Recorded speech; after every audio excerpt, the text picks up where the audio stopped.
Olá, pessoal.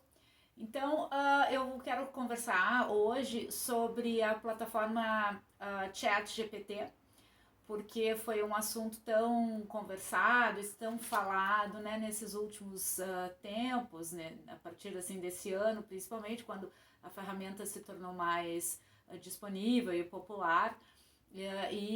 Aconteceu um alvoroço porque ela de fato se demonstrou muito eficiente, criadora de textos muito bons e textos inéditos, né? Então não é apenas simplesmente uma ferramenta, uma inteligência artificial que vai minerar os dados. Ela minera dados, porque o Google, por exemplo, é um buscador, ele vai minerar os dados. Agora, ele não propõe, na verdade, textos novos. Ele vai poder fazer associações. O ChatGPT está propondo linguagem e conversa com os seres humanos. Então, é uma interação homem-máquina bastante evoluída. E a ponto de as pessoas, né, estarem temerosas, assim, afinal de contas, chegamos finalmente no tempo em que as máquinas dominaram os homens. Bem, a gente ainda não, né?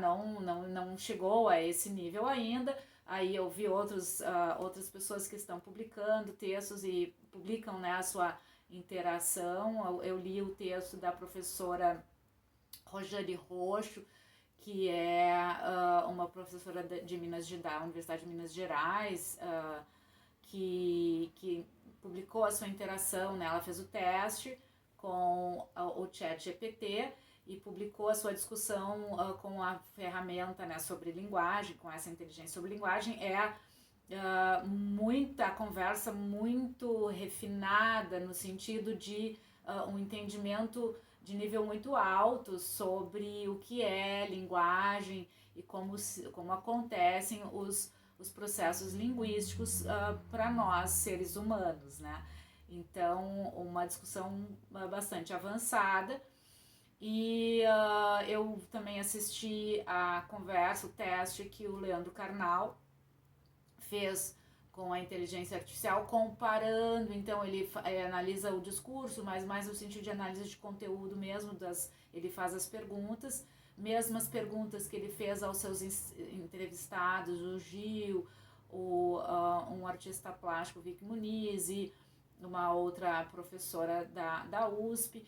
Então são pessoas, né, brilhantes na sua área de conhecimento, e também foram respostas muito superiores ao do ChatGPT, embora a ferramenta tenha sido muito eficaz e até produzindo um soneto que tem cara mesmo de soneto, que poderia se passar por alguém de fato um poeta.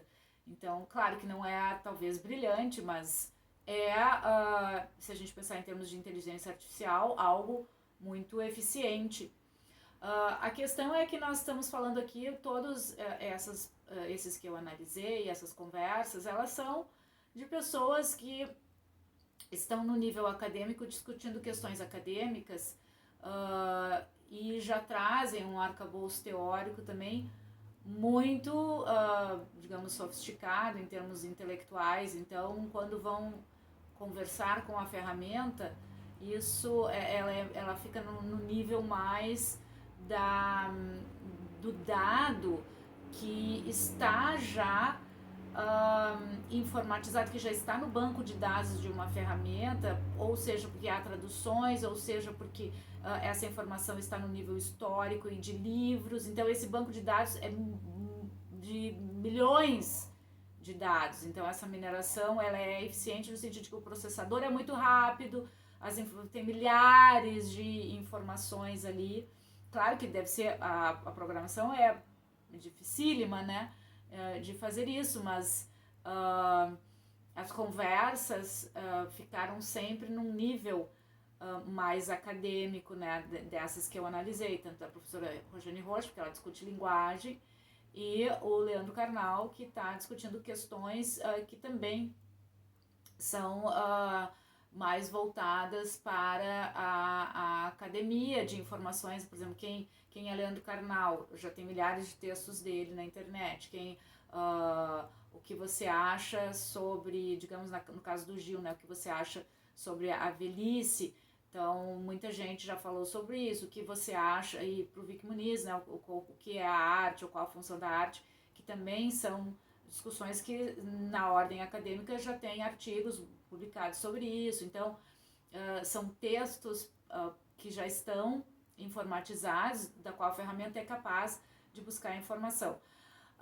O desafio maior para as inteligências artificiais, e isso quem estuda a área nesse espectro, né, da inteligência artificial, sempre é o desafio do que é a inteligência humana. E a inteligência humana, a conversa, por exemplo, é algo que nos difere dos outros animais e é algo para nós bastante simples que as crianças fazem desde pequenos. Então, uma criança, mesmo que ela não tenha os conhecimentos acadêmicos e conhecimentos de mundo ainda, mas ela já demonstra a sua inteligência humana. A partir dos 3 anos, por exemplo, de idade, é o boom da linguagem e a criança sai falando um monte de coisa que a gente às vezes pergunta, nossa, como é que essa criança sabe tanta linguagem assim, embora o vocabulário ainda seja reduzido, porque vocabulário é algo que a gente vai construindo ao longo da vida.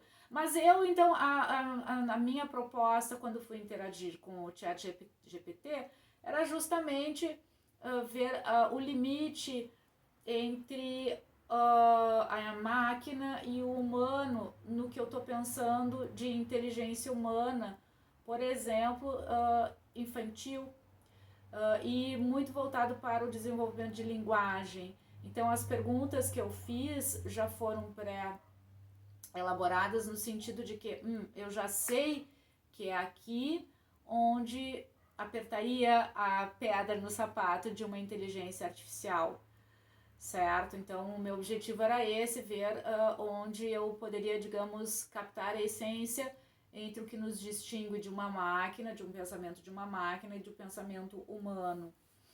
E a primeira coisa que eu fiz foi como é que a gente começa uma interação com alguém, né? Quando nos encontramos. Oi, tudo bem? Como é que você está? Então, ao começar a interagir, perguntei, oi, como você está? E, obviamente, a primeira coisa que o ChatGPT respondeu foi eu não posso dizer como é que eu estou, porque eu sou um modelo de linguagem, de inteligência artificial, e não tenho sentimentos. Então, nesse momento, já a ferramenta se entrega, né, que ela é uma inteligência artificial, então essa resposta ela não pode me dar porque ela não tem sentimentos. Já se entregou, né, na primeira questão, que é muito simples para nós, então a inteligência humana, ou seja, nós temos sentimentos, máquinas não pode nem responder uma pergunta simples como essa, oi, tudo bem, quando você chega para uma criança. Então isso é ser inteligente, certo? Você não pergunta como uma planta está, você pergunta como uma criança está e ela responde, ela está bem, ela não está. As plantas até podem, né, podem conversar com a gente. Eu acho que assim, tem pessoas assim, que conversam com as suas plantas, e as plantas ficam bonitas. A gente até pode pensar sobre isso, mas eu estou falando de linguagem articulada, e essa linguagem com um nível de cognição tal qual humanos, do qual você pode continuar a conversa e saber esmiuçadamente, com detalhes, como é que é esse sentimento de como é que a pessoa está, certo? Bem, então a primeira questão já facilmente, né, se verificou onde esbarra a fraqueza, porque a gente não pode dizer que isso é uma fraqueza da máquina, né, mas é a sua restrição, porque ela é uma inteligência artificial. Então não é nem no nível da criatividade aqui o problema é ela acusar-se como não tenho sentimentos, né? Então depois eu proponho uma distinção, eu faço a pergunta qual é a diferença entre a inteligência artificial do ChatGPT e do Google Tradutor, por exemplo, que é a minha tese, né, que eu posso discutir então inteligência artificial a partir do ponto de vista de uma ferramenta de tradução. E aí o ChatGPT, né, a própria inteligência artificial, explica como é que é o seu funcionamento, diferentemente do Google Tradutor, que funciona num modelo híbrido de uma abordagem baseada em regras de linguagem e uma abordagem estatística, né, também com essa fomentação de milhares de dados já traduzidos, né, de informações traduzidas de uma língua e outra. E na mineração de dados, então, dessas línguas. O ChatGPT vai explicar que ele usa ele também faz traduções e ele usa uma tradução de abordagem neural, Neural Machine Translation, e ele explica então que é uma capacidade de utilizar contextos neural no sentido, claro, né, as inteligências artificiais, elas funcionam em redes, né, porque sempre se pensou que o cérebro funcionaria em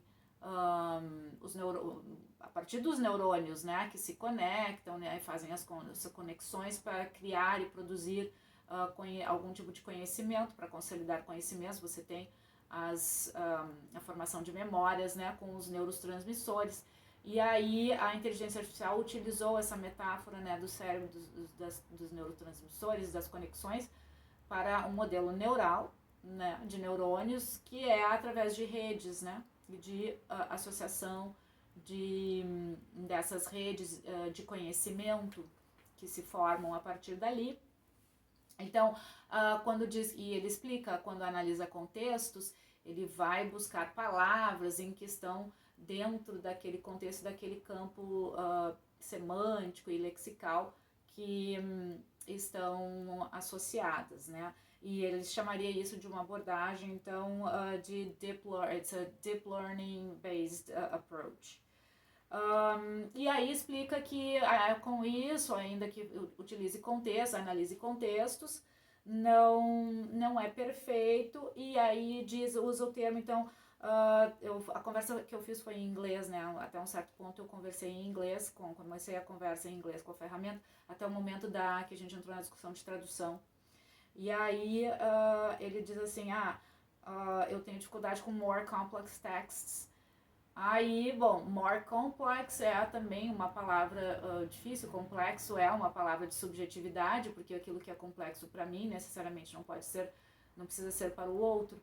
Então, exatamente na discussão entre o que é para o ser humano e o que é para a máquina, complexidade é algo a ser pensado e discutido. E aí eu perguntei o que você considera um texto complexo. E aí ele vai dizer exatamente que, assim como também a gente sabe, né, na tradução eletrônica acontece isso. Então, documentos técnicos, porque claro, você tem linguagem técnica, né? Documentos legais da ordem do direito, só para a gente pensar, por exemplo, isso tem a ver com cultura. Nós utilizamos o direito romano, que é a civil law.